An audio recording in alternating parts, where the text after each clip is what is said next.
This is happiness, to be everything at once.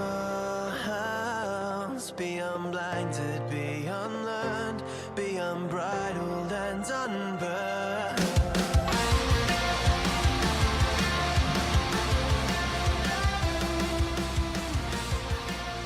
Hey everyone, and welcome back to a brand new episode of Mood Prep. My name is Dave Nixon, and today we're going to talk a bit about perseverance.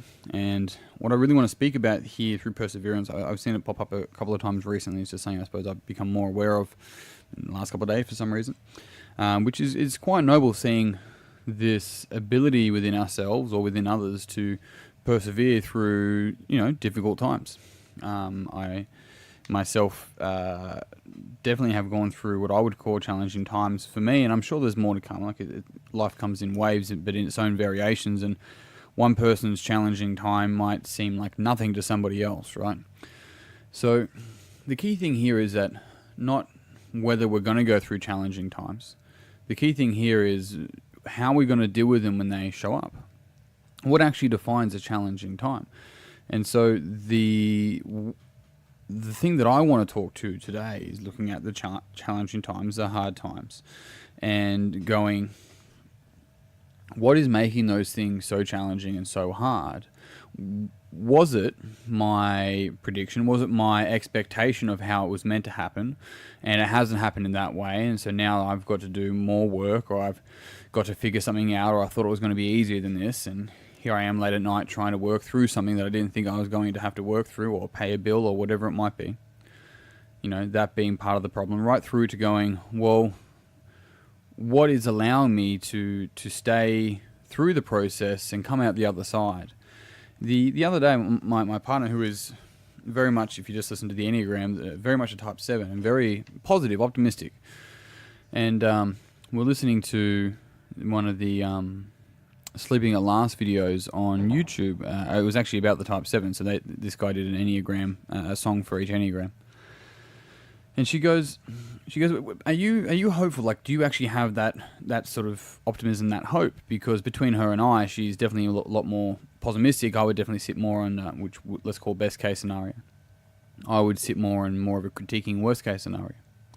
And I said, yes. I'm like, I wouldn't have gone through and do what I do if I wasn't hopeful and optimistic and positive about it. One of the key messages I remember reading, and I can't remember where, I read it a couple of times through different books.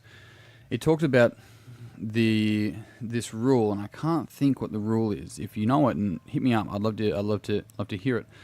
The name of it, but basically it was about this sergeant from the army, and it was this whole principle. His whole principle was to stay hopeful, to have hope, but to look at the brutal facts. And that was one of the key things that allowed him to get through difficult times. And I saw something else today that said, the optimists are the ones that die first. Now, that could be the business. The optimist in the business might die first, right? Not the actual person actually going through death. But what's interesting there is that neither the optimist nor the pessimist, right? Neither of them are fantastic, because the pessimist just won't start the fucking business. The pessimist won't do anything, because what's the point? So it's actually looking at the person that's able to get through and persevere through the difficult times is somebody who's able to actually maintain hope, but still look at the brutal facts. Look at the brutal facts of their current situation and then maintain hope. When that hope is like a candle, right? In a dark tunnel, you want to have a candle, but you got to be careful with it, because if it gets blown out, you're left in the dark. So your ability to make sure that you can keep that candle alight with hope as you trudge forward. And it's interesting with these brutal facts and with the candle, you can't turn all the lights on. It's very fucking different. You can only see a couple of meters ahead of you, right? And this is a crucial thing, that going through challenging times is like walking through a tunnel with a candle. But you got to keep that candle alight, and you got to be hopeful about the outcome long term. And so this is the ability to still think macro, right? And to think macro. And you might be wrong macro, and that's just the fact of life. But to act micro, act with what you can see right now, right here. And so in doing that, in looking at the hard times and the challenging times, maybe it's the no's, right? The amount of times we hear no in our life, whether that be talking to people that we fancy, or whether it be in business, whether it be in sport, And the other thing I think which is important to touch on here are the amount of people that go through wanting to prove people wrong. It's like you're not fucking living what's important to you. You're living based off somebody else's perception, and you're trying to prove their perception of reality wrong. You're being controlled by their frame. We might trick ourselves into go, no, this is what I want to do. It's like, it's the fuel for the fire of proving them wrong. And it's probably not even them. They're probably representing as someone else in your unconscious that you're not even aware of, and you're trying to prove them wrong, right? Meanwhile, you never prove anyone right. And that's the problem with trying to prove people wrong. It might get us through the hard times, but we end up at the wrong end of the tunnel. We end up at the end, like where we started. We're like, yeah, okay, cool. What now? Well, let's go find someone else to prove wrong. Well, how do I do that? I've got to find someone to fight with and argue with. So this is the idea of just being successful and just being achieving, like being an achiever rather, is not always going to allow us to be fulfilled. And that's really important. There's a lot of people that I know that aren't fulfilled but have achieved a lot. And it's like they weren't fucking playing by their rules. They might have persevered. Maybe they stuck through the hard times, but they came out and it was still hard times because they didn't want to do what they were doing. They were too busy to trying to appease someone else or to prove someone wrong. And so our ability to see the difficult, the challenging, the hard times, to go through that and we can't go around it. We go through it. It's a fucking process. It's a long tunnel.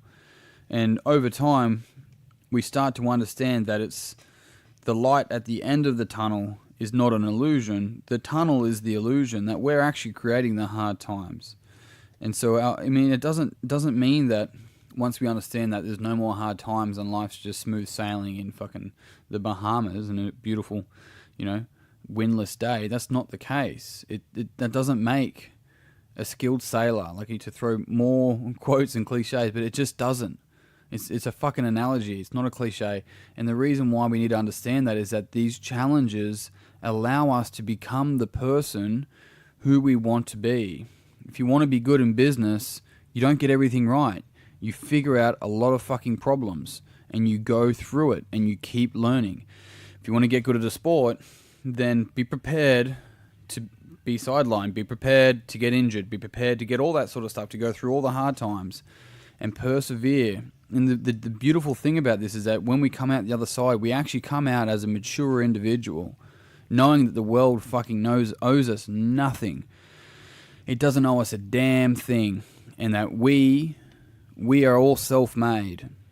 And when we understand that, then we decide to truly make ourselves. We start to actually go, hang on a sec, our ability to persevere is our ability to make a name for ourselves, right? Or to make an impact. It's no one else's job to find us, to help us make that impact. That's our job to put ourselves out there, or maybe that's not your goal. Maybe your goal is to be making an impact on a smaller scale. And there's 100% nothing wrong with that. There's people out there trying to make an impact on a global scale and they've got shitty relationships at home. And there's people at home that have beautiful relationships and they're content of having a beautiful family. It's like, which one's the right one? It's like neither, obviously. But the beautiful thing here is our ability to see the hard times as opportunities, not as actual hard times. And when we can do that, when we understand that, things start to shift. We start to realize there's purpose in the difficulty. There's meaning, and we can go through it. And that's the hope, hey. That's where the hope is. Hope is always going to be attached to some sort of meaning, some sort of why, some sort of purpose.